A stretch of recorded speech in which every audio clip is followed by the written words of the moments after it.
What is up, everyone? This is Too Slow. Today I'm gonna be trying to install some door lock actuators on my Celica.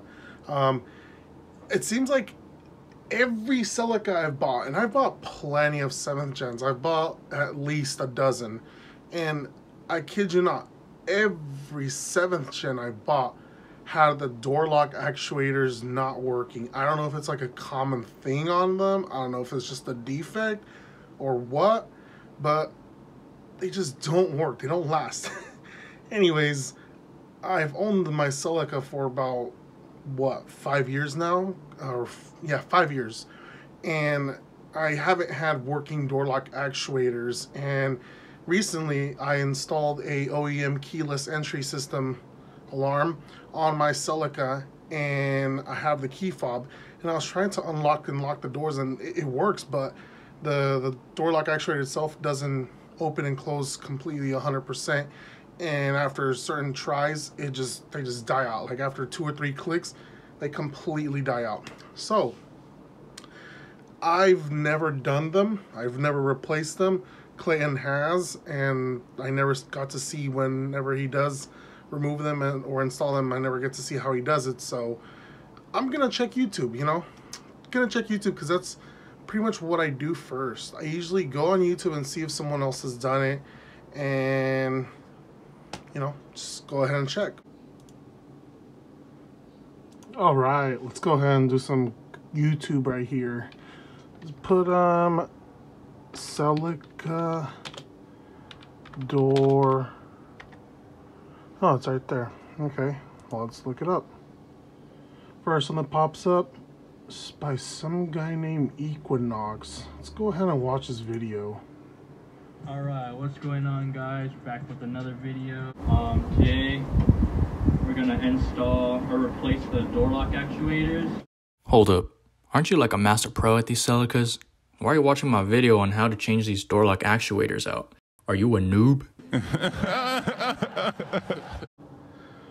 Well, that wasn't nice.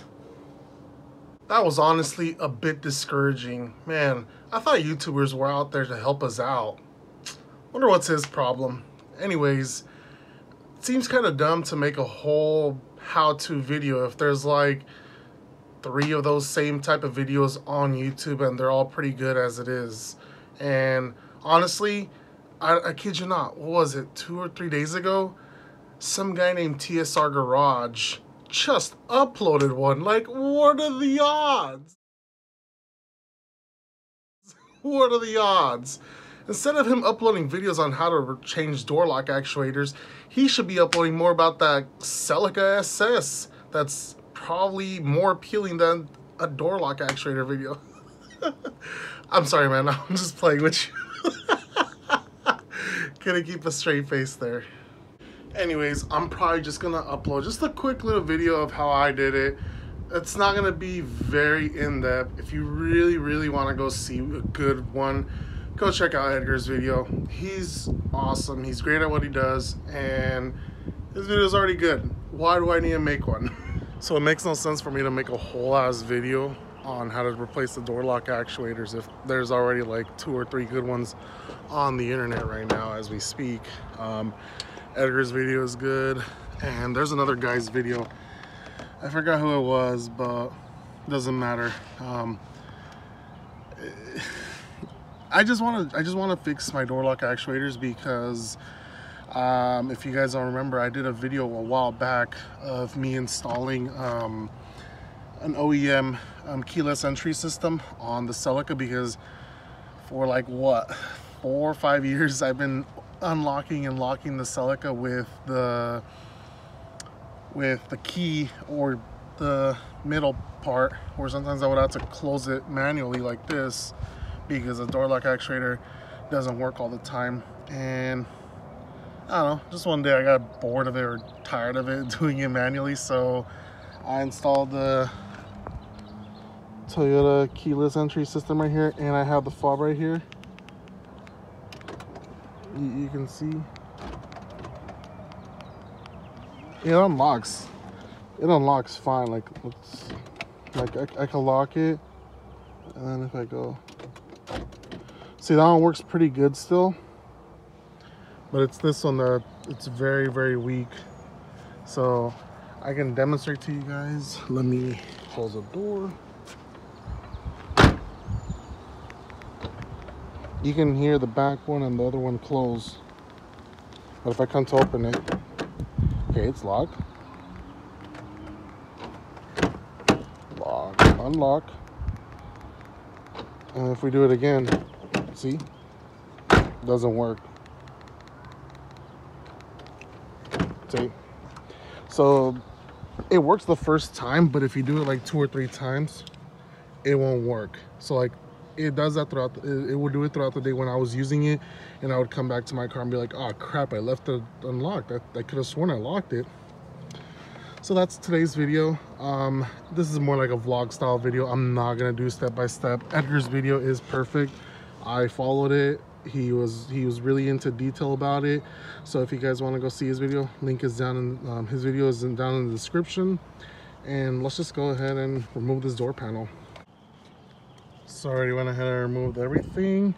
There's this one right here, these 2 right here, the 2 at the bottom, and the one right here. And you don't want to, when you reinstall everything, you don't want to mix and match the ones that were down here to right here, because they are actually different. Here, let me show you guys. Sorry about the mess, but this carpet is just falling apart. You can see Flintstones carpet, and you can see all the crap from the top, but I already have a new one lined up, and I gotta figure out a system to get this right here, because it keeps coming off with the Velcro. So I'm just gonna go ahead and probably screw it into the plastic right here at the bottom so I could get it out of my feet. But anyways, don't confuse these 2 right here, because the ones on the bottom are like this, and then the ones that go right here are like this. You can see how it has an area at the bottom right here. That is for where the clip goes when you put your plugs back on. These plugs, I didn't know that, and I would try to put the plugs back in, and they would keep falling off until one day I realized, oh, they're different. So don't forget about that. Got the bolt off from there, as I said. It's this long one, and then the one for down here is this long one. So let's go ahead and we should be able to pop off the door panel now. So you want to pull and then raise. Once you pulled up and raised, make sure to unplug the wires that go to your handle and your switch.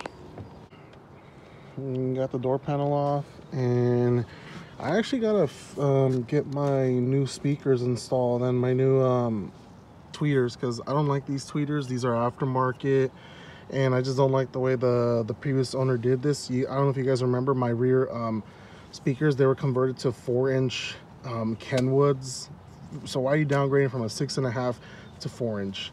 And that video is actually doing like really, really well in terms of views, but in terms of like thumbs up and thumbs down, I don't know why I'm getting a lot of hate for it. But go check it out, guys. I'm probably gonna do a anniversary video of that video and just go back through the comments and just kind of like review the comments, because I just find a lot of the comments hilarious. But basically a lot of people were like, why didn't you give us a sound clip of the speakers? And I'm like, do you realize the speakers from my car are different from the speakers from your phone or your computer? It makes no sense for me to test it out. It really doesn't. And it's just mind-boggling how they expected me to show like a just a sound clip. But anyways, enough rambling. Yes, I was a carbon blue boy before. I don't like carbon blue. I hate it. I despise it. And the only reason I bought this car originally was because of the price. Had OEM HID headlights, was an 03 interior plus, and it was just clean title and just low mileage when I got it at the time. And that's about it. But anyways, that's gonna be a future video. We're gonna get some new JBL speakers with tweeters. Kind of want to follow the whole JBL thing, since I also got JBL speakers on the rear, and we're gonna get a JBL drop-in subwoofer that goes on the bottom of the seat. And that's gonna be future episodes. But for right now, we're focusing on this. Let's get to it. So one of the things I kind of want to correct on Edgar's video is removing these, because in this video he completely breaks this off. But an easy way to get these off, don't pull them down like that. What I found easy to do was I just go like this to them, and they come up. So I'm basically bending them upwards. You can see.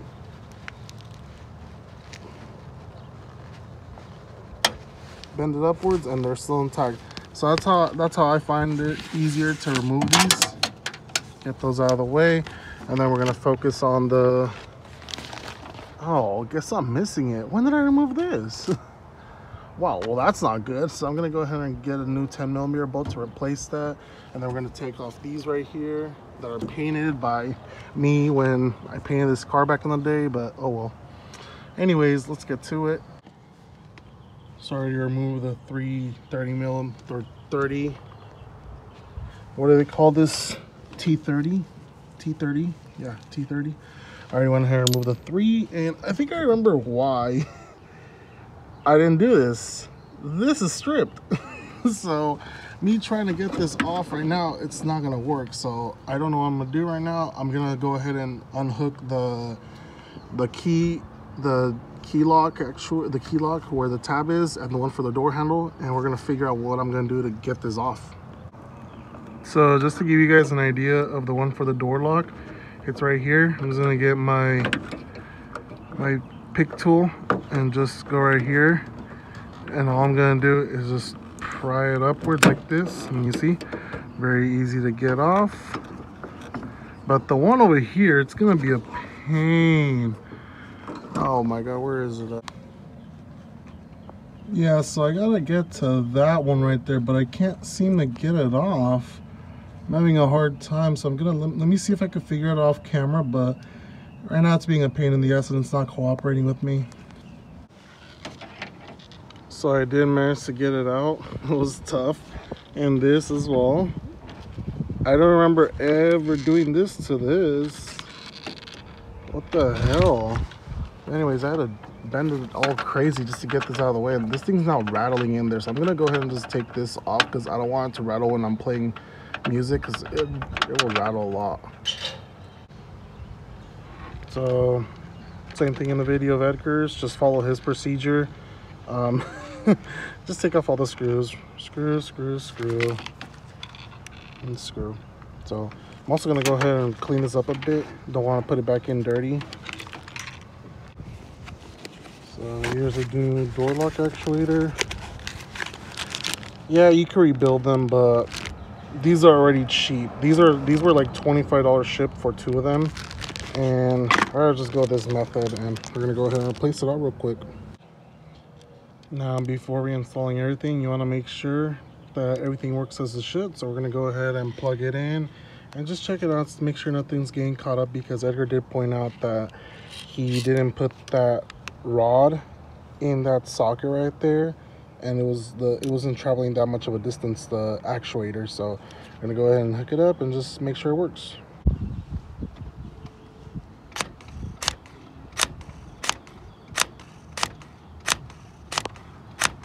That's cool. Awesome. Let's put everything back together.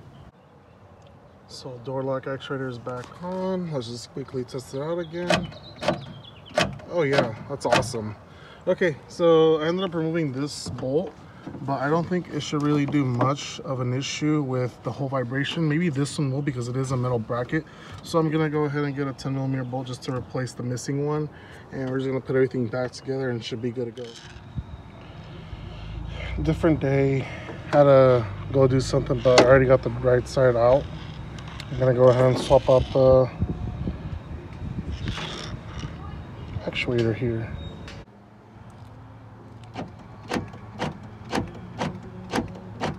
I already showed you guys how to do the other side, so it makes no sense for me to show you guys again, but just show you guys that it works.